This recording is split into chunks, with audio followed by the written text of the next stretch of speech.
ভাইয়া 7-Up-এর গাড়ি ঢুকবে না বাজারে, সিরাজগঞ্জ বাজারে বয়কট ভাইয়া। কোন ইসরায়েলি পণ্য ঢুকবে না ভাইয়া বাজারে। ভাই কোনো ডিলার সাথে আলাপ হবে না। আমি বলি কোনো ডিলারের সাথে আলাপ হবে না, কোন ইসরায়েলি পণ্য বাজারে ঢুকবে না, সিরাজগঞ্জ বাজারে টোটালি অফ।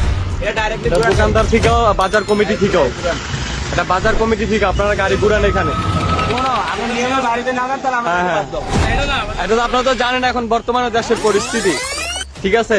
তো আমার কিন্তু বলা হয়েছে পোলাপাইন কল দর্জন, আমি চাই না হ্যাঁ বাজারে বিশৃঙ্খলা সৃষ্টি করতে, হ্যাঁ আপনাদেরকে আমি ক্ষতি করতে চাই না, হ্যাঁ ঠিক আছে।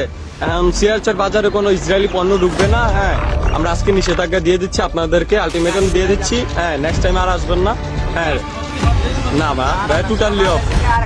এখন যেগুলো আছে আমরা বাজারে আলটিমেটাম দিয়ে দিচ্ছি, হ্যাঁ বাজার নিষেধ করে দেওয়া হয়েছে, মাল যেগুলো আছে এখন বর্তমানে ওইগুলাই থাকবে, আর কোনো মাল নেওয়া হবে না। হ্যাঁ এটাই এটাই ইসরায়েলি পণ্য টোটালি আমরা সবাই চাই ইসরায়েলি পণ্যটা বয়কট। হ্যাঁ যদি আপনাদের ডিলার আসতে চায়, হ্যাঁ ডিলার আসতে বলেন, ডিলার